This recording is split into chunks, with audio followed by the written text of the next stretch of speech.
Hello friends, welcome to my YouTube channel Lotus Online Classes. स्वागत करता हूं आप सभी का इस चैनल में और मैं हूं मंजय।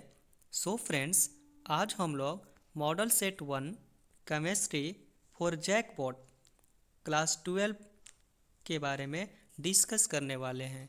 तो आइए शुरू करते हैं आज का यह सेशन। जो क्वेश्चन नंबर 1 से लेकर 20 तक है वह MCQ क्वेश्चन है और हर क्वेश्चन एक एक मार्क्स का है। ठीक है। जो क्वेश्चन नंबर 1 है वह क्या है कि constituent particles of CCl4 are पूछ रहा है कि जो CCl4 होता है उसका कंस्टिट्यूएंट पार्टिकल्स क्या होते हैं। तो ऑप्शन में है आयंस, मॉलिक्यूल्स, एटम्स और नन ऑफ दिस। अगर हम लोग कार्बन टेट्रा क्लोराइड की बात करते हैं, दैट मीन्स CCl की, अगर CCl4 की अगर बात करते हैं तो इसका जो कंस्टिट्यूएंट जो पार्टिकल्स होता है वह होता है मॉलिक्यूल्स। क्या होता है? मॉलिक्यूल्स होता है। इसलिए इसका ऑप्शन नंबर कौन सा सही हो जाएगा? Option B is correct. ठीक है। नेक्स्ट क्वेश्चन बोल रहा है कि for the reaction small A plus B और कुछ ना कुछ प्रोडक्ट बना रहा है, तो बोला है कि इसका रेट क्या होगा। ये जो रिएक्शन दिया हुआ है इस रिएक्शन का पूछा है कि इस रिएक्शन का रेट बताइए। ठीक है। तो यदि आप क्लास 12 का जो चैप्टर है 4 केमिकल काइनेटिक्स यदि आप लोग पढ़े होंगे तो वहाँ पे एक चीज़ पढ़े होंगे क्या कि जो रिएक्शन का जो रेट होता है ना, रिएक्शन का रेट वह डायरेक्टली प्रोपोर्शनल होता है किसका? Product of the concentration of the reactant. ठीक है। यह हो गया ए। राइटिंग पे मत जाइएगा दोस्तों, क्योंकि यार राइटिंग इसमें अच्छा बनेगा ही नहीं है ना। तो रिएक्शन का रेट क्या होता है? वो डायरेक्टली प्रोपोर्शनल होता है product of the concentration of the reactant.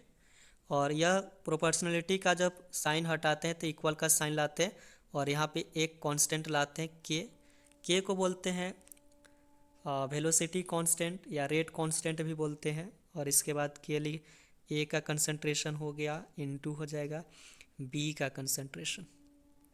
ठीक है। अब यहाँ पे होता क्या चीज़ है कि ए और बी का जो पावर होता है ना वह एक्सपेरिमेंटली डिसाइड किया जाता है।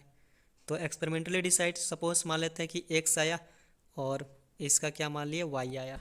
ठीक है। तो यहाँ पे जो पावर होता है वह क्या ऐसा कब आता है? एक्सपेरिमेंट करने के बाद आता है।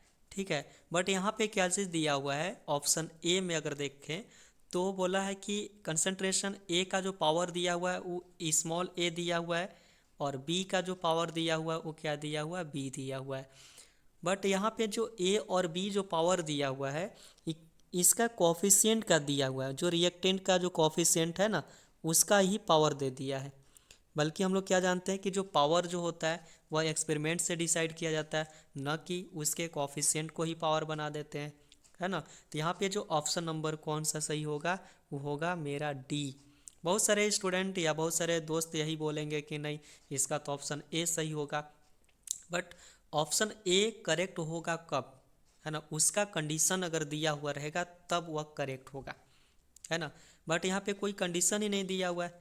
अगर कंडीशन नहीं दिया हुआ है तो इसका जब भी रेट लिखेंगे तो क्या लिखेंगे? के इंटू ए का पावर एक्स इंटू बी का पावर क्या लिखेंगे? वाई।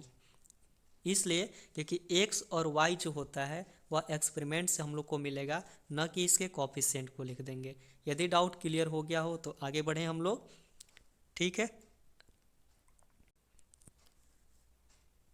नेक्स्ट क्वेश्चन है copper pyrite is an ore of. यहाँ पे ओर लिखा हुआ है ना, मिसप्रिंट हुआ है, ARE हो गया है, बट इंग्लिश में ORE होगा। तो कॉपर पायराइट का बोला है कि अयस्क कौन सा होगा, मतलब उसका ओर पूछा हुआ है। तो कॉपर पायराइट कहने से ही पता चल रहा है कि इसमें कॉपर होगा, है ना। ज़्यादा दिमाग ही नहीं लगाना है, बस इसमें क्या होगा जब कॉपर पायराइट में कॉपर है तो कॉपर का ही ओर होगा। बात फाइनल। इसके बाद क्वेश्चन है 4। ठीक है। क्वेश्चन 4 बोला है क्या कि हाँ, group 15 elements are known as, मतलब जो ग्रुप 15 के जो एलिमेंट होता है उसका नाम क्या है, किस नाम से हम लोग जानते हैं? तो उसको जानते हैं हम लोग नाइट्रोजन फैमिली के नाम से। किसके नाम से जानते हैं हम लोग? नाइट्रोजन फैमिली के नाम से। ऐसा क्यों? क्यों हम लोग नाइट्रोजन फैमिली बोलेंगे इसको? तो यदि आप पीरियोडिक टेबल पढ़े होंगे तो उस पीरियोडिक टेबल में जो क्लास 12 है, क्लास 12 में हम लोग को पढ़ना था पी ब्लॉक एलिमेंट्स में, है ना। उसमें पढ़ना था हम लोग को ग्रुप 15 के एलिमेंट्स पढ़ने थे, ठीक है। फिर पढ़ना है ग्रुप 16 के एलिमेंट पढ़ना था, फिर ग्रुप 17 के एलिमेंट पढ़ना है, और इसके बाद ग्रुप 18 के एलिमेंट हम लोग को पढ़ना था। ग्रुप 15 का जो एलिमेंट होता है वो नाइट्रोजन से स्टार्ट होता है, 16 जो होता है वो ऑक्सीजन से स्टार्ट होता है, 17 जो होता है फ्लोरीन से स्टार्ट होता है, और 18 जो होता है वो होता है हीलियम से स्टार्ट। तो अपन लोग क्या करते हैं कि जो ग्रुप का जो फर्स्ट मेंबर होता है उसके नाम से उस ग्रुप का नाम दे दिया जाता है। जैसे ग्रुप 15 जो है नाइट्रोजन से स्टार्ट है, इसीलिए इसको बोल देते हैं हम लोग नाइट्रोजन फैमिली। क्या बोल देते हैं? नाइट्रोजन फैमिली, ठीक है। यदि और उसी प्रकार से अगर देखा जाए तो ग्रुप 16 जो होता है ऑक्सीजन से स्टार्ट होता है, इसीलिए इसको क्या बोल देते हैं? ऑक्सीजन फैमिली, ठीक है। ग्रुप 17 जो होता है इसका स्पेशल नाम दिया जाता है जिसको बोलते हैं हैलोजन ग्रुप या हैलोजन फैमिली भी बोल सकते हैं। और ग्रुप 18 जो होता है वो हीलियम, इसमें ऑल टू ऑल जो एलिमेंट होते हैं वो नोबल गैस होते हैं, है ना। इसीलिए इसका अलग ही नाम देते हैं zero group of the element, या जीरो ग्रुप के नाम से भी जानते हैं, ठीक है। यानी कि ग्रुप 15 के एलिमेंट्स होंगे वो क्या होंगे? नाइट्रोजन फैमिली होंगे, ठीक है। इसके बाद जो क्वेश्चन 5 है उसने बोला है कि स्कैडियम इज, एससी जो बोला है कि स्कैडियम इज, फर्स्ट ऑप्शन बोला है कि सेकेंड ट्रांजिशन सीरीज एलिमेंट है, ठीक है। बी में है कि फर्स्ट ट्रांजिशन सीरीज एलिमेंट है, या थर्ड ट्रांजिशन सीरीज एलिमेंट है, या नन ऑफ दिस है। मैंने बोला है कि स्कैडियम जो है ना, वह किस सीरीज का है? फर्स्ट का है, सेकंड का है, या थर्ड ट्रांजिशन सीरीज का है? यह क्वेश्चन जो दिया हुआ है D and A block element से है। यदि डी ब्लॉक को यदि आप देखेंगे तो उसमें सीरीज वाइज सीरीज कैटेगराइज किया गया है ना। फर्स्ट सीरीज में आप देखेंगे तो वह आपका स्टार्ट होता है, फर्स्ट जो सीरीज होता है वह स्कैडियम से स्टार्ट होता है, ठीक है। एंड सेकेंड सीरीज जो होता है वो होता है इट्रियम से स्टार्ट होता है ना। सेकेंड सीरीज कहाँ से स्टार्ट होता है?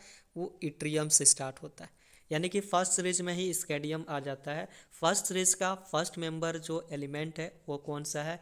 स्कैडियम है, इसीलिए इसका ऑप्शन नंबर बी क्या होगा?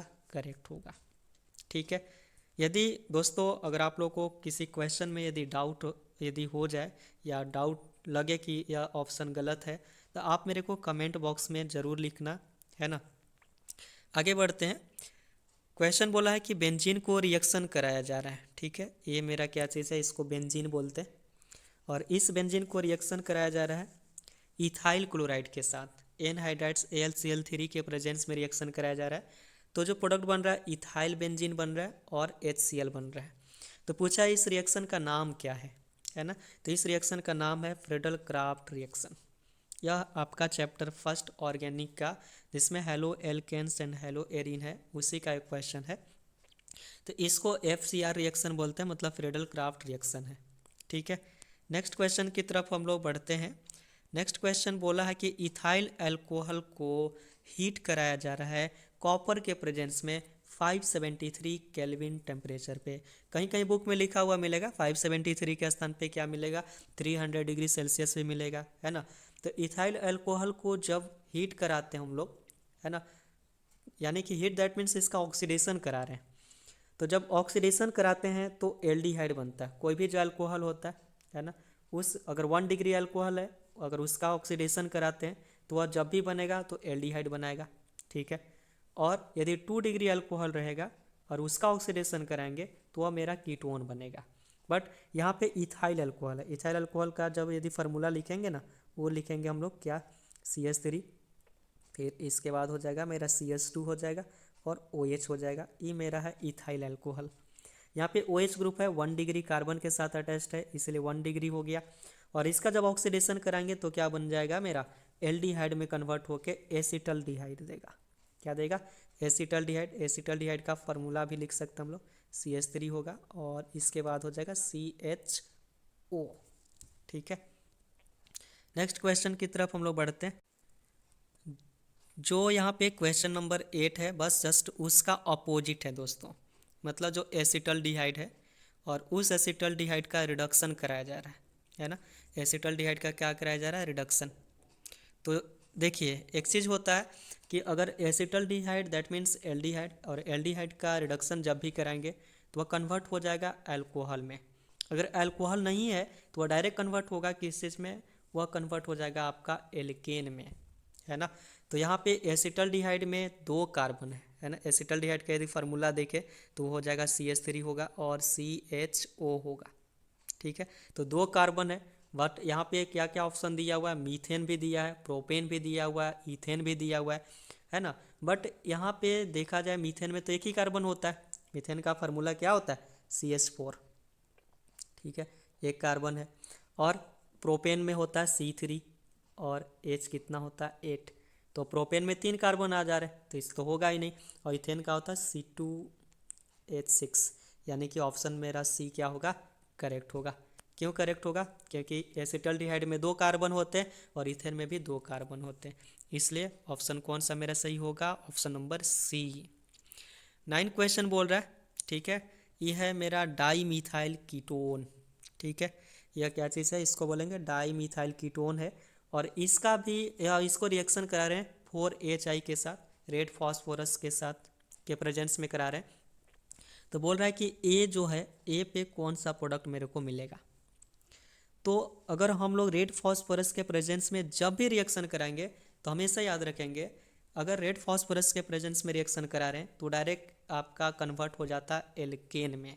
क्या में कन्वर्ट हो जाएगा, एल्केन। जब 3 कार्बन का यहाँ पे कंपाउंड है तो 3 कार्बन वाला एल्केन बनेगा, और 3 कार्बन वाला जो एल्केन है वो है मेरा प्रोपेन, इसलिए ऑप्शन सी इज करेक्ट। मतलब ऑप्शन सी जो होगा वो मेरा क्या होगा, सही होगा। जो क्वेश्चन नंबर 10 है ना, 10 जो क्वेश्चन है वो बोल रहा है कि इथाइल एमीन, है ना, इसका नाम क्या चीज़ है, C2H5 को इथाइल बोलते हैं, और ई है एमीन, 1 डिग्री एमीन है। और उस इथाइल एमीन को रिएक्शन कराया जा रहा है ना, HNO2 के साथ, ठीक है। जब HNO2 के साथ जब रिएक्शन कराएंगे तो यह प्रोडक्ट देगा मेरा क्या, सी नंबर इथाइल एल्कोहल। यदि आप ऑर्गेनिक केमिस्ट्री पढ़े होंगे तो वहाँ पे रिएक्शन का मैकेनिज्म भी, यदि आप रिएक्शन का मैकेनिज्म भी पढ़े होंगे, है ना, क्योंकि इसका प्रोडक्ट क्या क्या चीज़ बना सकता है वो आप देख सकते हैं कि C2H5, मतलब अगर इस रिएक्शन को कंप्लीट यदि करना होगा तो प्रोडक्ट में क्या बनाएगा, तो पहला चीज़ बना देगा C2H5OH, है ना, ये बन जाएगा अल्कोहल। दूसरा बनेगा इसमें, है ना, वो क्या बन जाएगा N2, नाइट्रोजन गैस भी रिलीज होने वाले हैं। और थर्ड जो बनने वाला है ना, वो बनेगा मेरा H2O, ठीक है। इसके बाद नेक्स्ट क्वेश्चन की तरफ हम लोग बढ़ते हैं। क्वेश्चन नंबर 11 है, और क्वेश्चन नंबर 11 में बोला है कि मोलेकुलर फार्मूला ऑफ एल्डो ट्राईओस। मतलब ट्राई का मतलब क्या होता है, 3, और एल्डो का मतलब जिसमें एल्डिहाइड होता है। यह आपका क्वेश्चन है बायोमोलिकुल्स का। तो बायोमोलिकुल्स में एक आपको फार्मूला बताते हैं, कार्बोहाइड्रेट से रिलेटेड चीज़ है ये। कार्बोहाइड्रेट का फार्मूला होता है ऐसा, CN होता है, ठीक है, और फिर होता है H2N होता है, और ON होता है। N where N is equal to आप पुट कर सकते हैं।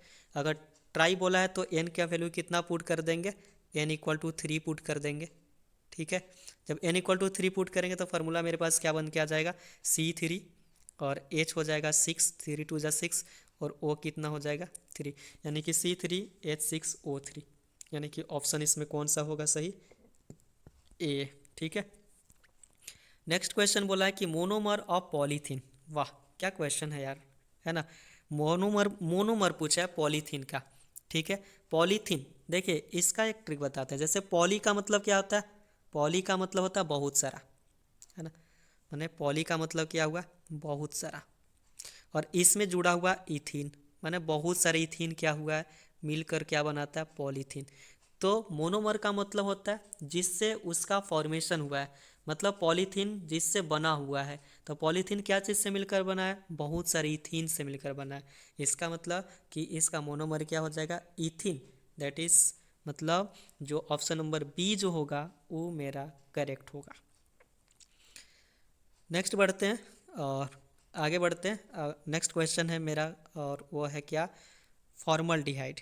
फॉर्मल्डिहाइड बोला है कि फॉर्मल्डिहाइड जो होगा वह क्या होता है, ठीक है।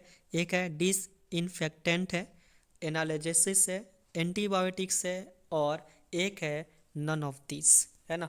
तो अगर देखा जाए तो जो फॉर्मल्डिहाइड होता है वह होता है डिसइंफेक्टेंट, है ना, यानी कि ऑप्शन जो मेरा ए है वो क्या होगा, करेक्ट।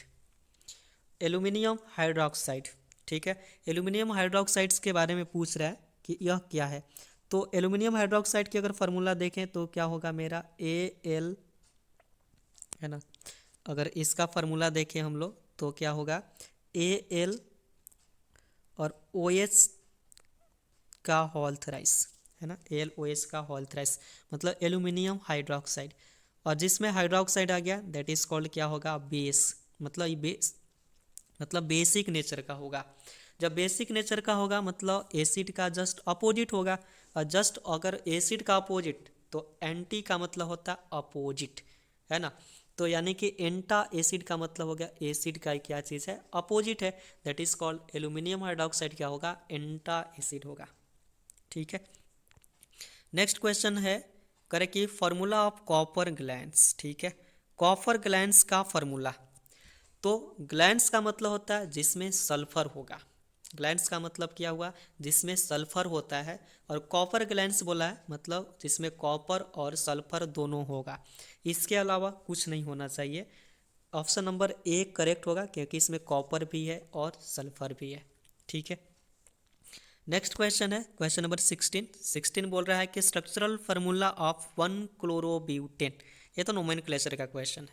कह रहा है कि 1 क्लोरोब्यूटेन, तो क्लोरो जो होगा 1 पोजीशन पे होना चाहिए और ब्यूटेन का मतलब 4 कार्बन उसमें होने चाहिए।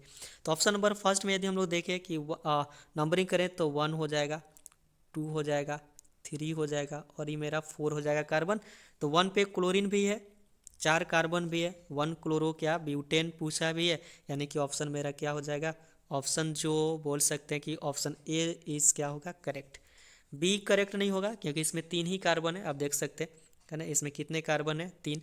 और सी भी नहीं होगा क्योंकि इसमें 1 1 2 3 4 5, यानी कि इसमें 5 कार्बन है, इसलिए ब्यूटेन में तो 5 कार्बन होता ही नहीं है, इसलिए ऑप्शन ए करेक्ट होगा। क्वेश्चन नंबर यदि 17 की अगर हम लोग बात करते हैं तो क्वेश्चन नंबर 17 बोल रहा है कि मोलेकुलर फार्मूला ऑफ सुक्रोज, है ना, सुक्रोज का molecular formula, sucrose that mean चीनी, है ना, चीनी जो हम लोग खाते हैं यार, है ना, चीनी का पूछा है कि मोलेकुलर फार्मूला क्या होगा। तो बचपन से आप रटते भी होंगे, याद भी किए होंगे कि चीनी का जो फार्मूला होता है वो C12H22O11, यानी कि ऑप्शन ए जो होगा वो क्या होगा, करेक्ट होगा, ठीक है। आगे बढ़ते हैं हम लोग। क्वेश्चन नंबर 18 बोल रहा है कि इन द रिएक्शन, यहाँ पे 2 फिनॉल है, 2 सोडियम के साथ रिएक्शन कराया जा रहा है। तो बोल रहा है कि ए जो होगा, है ना, ए पे कौन सा प्रोडक्ट मेरे को मिलने वाला है, ठीक है। यहाँ पे जब रिएक्शन कराएंगे तो क्या बनेगा, तो यहाँ पे जो प्रोडक्ट बनेगा वो मेरा बनेगा ए नंबर, जिसका नाम है सोडियम फिनॉक्साइड, है ना, इसका नाम है क्या चीज़, सोडियम फिनॉक्साइड। ये भी आपका reaction alcohol phenols and ether में ही मिलने वाला है।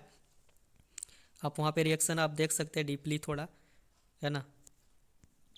नेक्स्ट क्वेश्चन है, और वह क्वेश्चन क्या चीज़ है, 19 जो क्वेश्चन है, तो बोल रहा है कि in the reaction 2CH3COOH that is called, इसका नाम है एसिटिक एसिड। एसिटिक एसिड को मेटल सोडियम के साथ जब रिएक्शन कराएंगे तो क्या बनेगा प्रोडक्ट, वो पूछा है।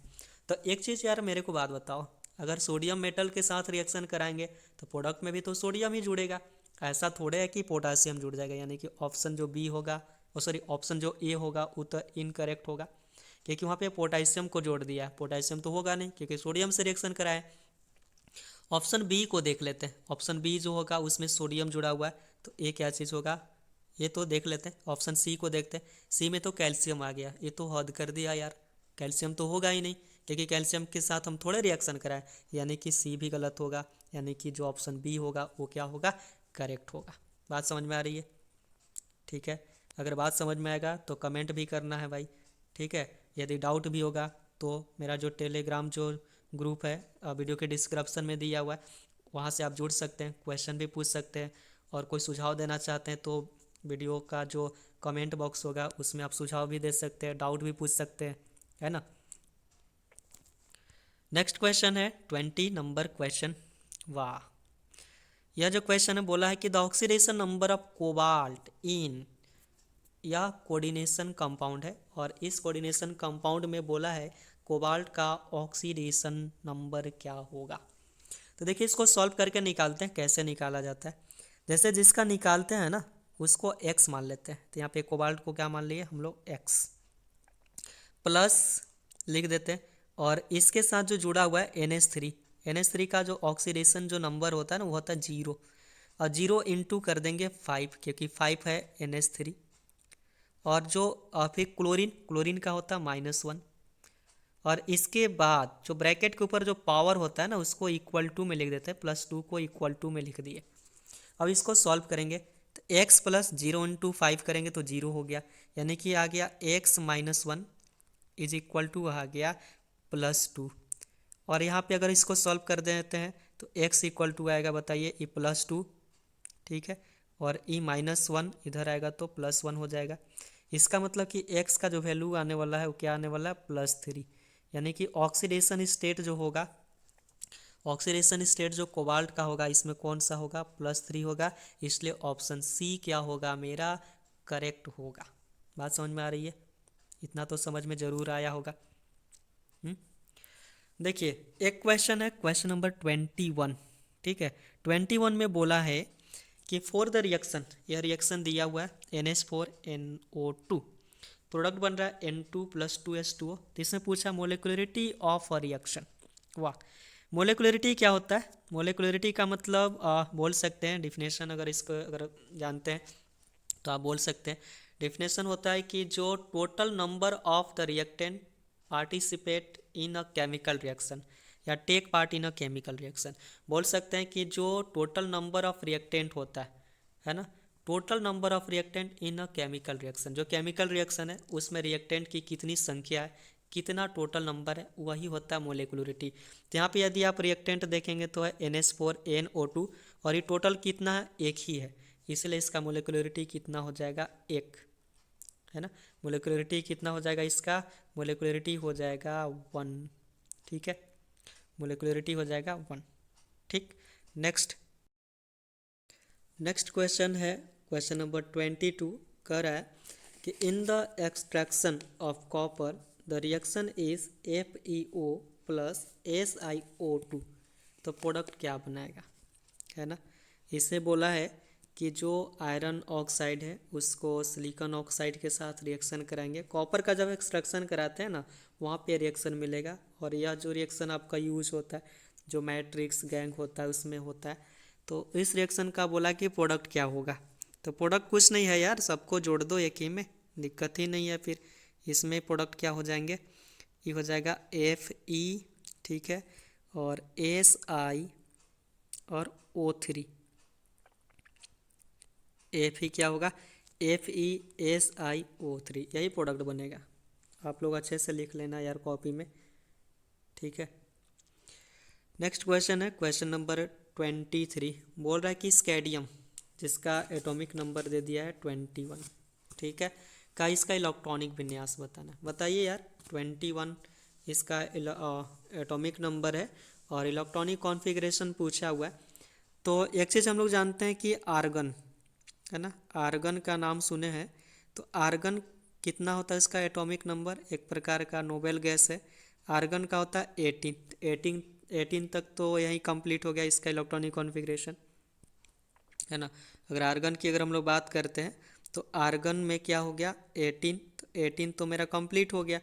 अब 18 में हम कितना जोड़ देंगे 3, तो 21 आ जाएगा, यानी कि इसमें D orbital D block elements है तो 3d1 हो जाएगा, और 4s में 2 इलेक्ट्रॉन को भर देंगे, यानी कि हो जाएगा 3d1 4s2। आर्गन मतलब आर्गन तो आपका 18 हो गया कंप्लीट, फिर 3d1 4s2, यानी कि स्कैडियम का जो इलेक्ट्रॉनिक कॉन्फ़िगरेशन क्या होता है, argon 3d1 4s2। Next question है क्वेश्चन नंबर बोला है 24, और 24 में बोला है कि करके इन कैटायनिक कॉम्प्लेक्स कर है कोबाल्ट NH3 है कितना 6 है, तो बोला है कि नंबर ऑफ लिगेंड्स आर, एक चीज़ यदि आप कोऑर्डिनेशन कंपाउंड पढ़े होंगे तो यह जो कोबाल्ट होता है इसको बोलते हैं सेंट्रल मेटल एटम, कोबाल्ट को। और जो सेंट्रल मेटल एटम के साथ जो भी आयंस या जो भी कंपाउंड बोल सकते हैं या मॉलिक्यूल्स जो जुड़ा होता है ना, उसको बोलते हैं लिगेंड। तो यहाँ पे NH3 किस फॉर्म में है, लिगेंड के फॉर्म में है। और NH3 टोटल कितना है, 6, इसीलिए टोटल लिगेंड का नंबर कितना हो गया, 6। यानी कि 24 का ऑप्शन में ऑप्शन क्या बोलना है, इसमें कितने भर देंगे हम लोग, 6, यानी कि लिगेंड इसमें कितने हो गए, 6 हो गए। क्वेश्चन नंबर 25 में बोला है कि IUPAC नेम ऑफ CH3Cl। वाह, इसका IUPAC नेम बताना है। तो IUPAC नेम क्या होगा, क्लोरोमीथेन। इसका IUPAC नाम क्या हो जाएगा, क्लोरो। ठीक है, क्लोरो, और लिख देंगे इधर मीथेन। राइटिंग पे मत जाना यार, है ना, बट जो बोल रहे हैं वही करेक्ट है है ना। तो आप लिख देंगे, क्या लिखा है, लिखेंगे तो क्लोरो, क्लोरो, और इधर लिख देंगे मीथेन।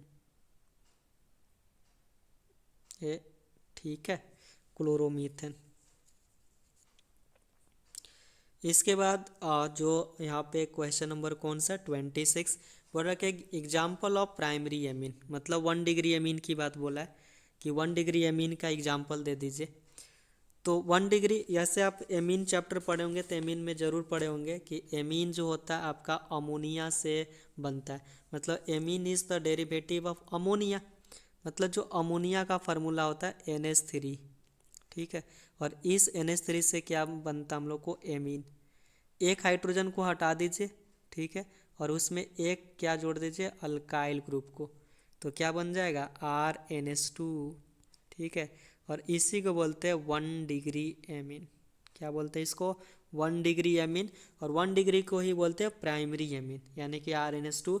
R का मतलब हो गया अल्काइल ग्रुप। अब आप एग्जाम्पल बहुत सारे दे सकते हैं, R के स्थान पे CH3 को जोड़ सकते हैं, R के स्थान पे C2H5 को जोड़ सकते हैं, आपके ऊपर डिपेंड करता है, आप कोई भी एग्जाम्पल दे सकते हैं। तो मान लेते हैं हम C2H5 को जोड़ दिए या CH3 को जोड़ दिए, तो ये हो गया मेरा CH3। और सॉरी, इधर लिख देते हैं 25 में, 26 में ये है इसका प्राइमरी एमीन का एग्जाम्पल। CH3 को जोड़ दीजिए, CH3, और उसमें क्या लिख देंगे हम लोग, NH2। तो ये हो जाएगा 1 डिग्री एमीन का एग्जाम्पल। ठीक है, लास्ट क्वेश्चन इसका है, मतलब 27 है। 27 बोला है कि example of anti histamine, anti histamine का एग्जाम्पल देना है। देखिए, एंटी हिस्टामिन, हिस्टामिन का मतलब होता है जो एलर्जी के लिए यूज़ में जो दवा आता है, जो मेडिसिन का यूज़ करते हैं, उसका नाम बताना है।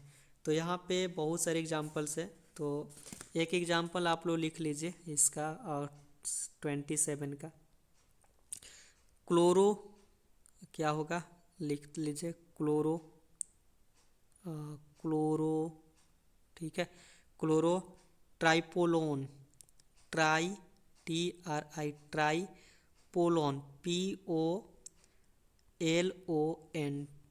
है ना, ये हो गया। तो ये हो गया एग्जाम्पल ऑफ एंटी हिस्टामिन। और भी एग्जाम्पल है ना, जो आप बुक से भी देख सकते हैं।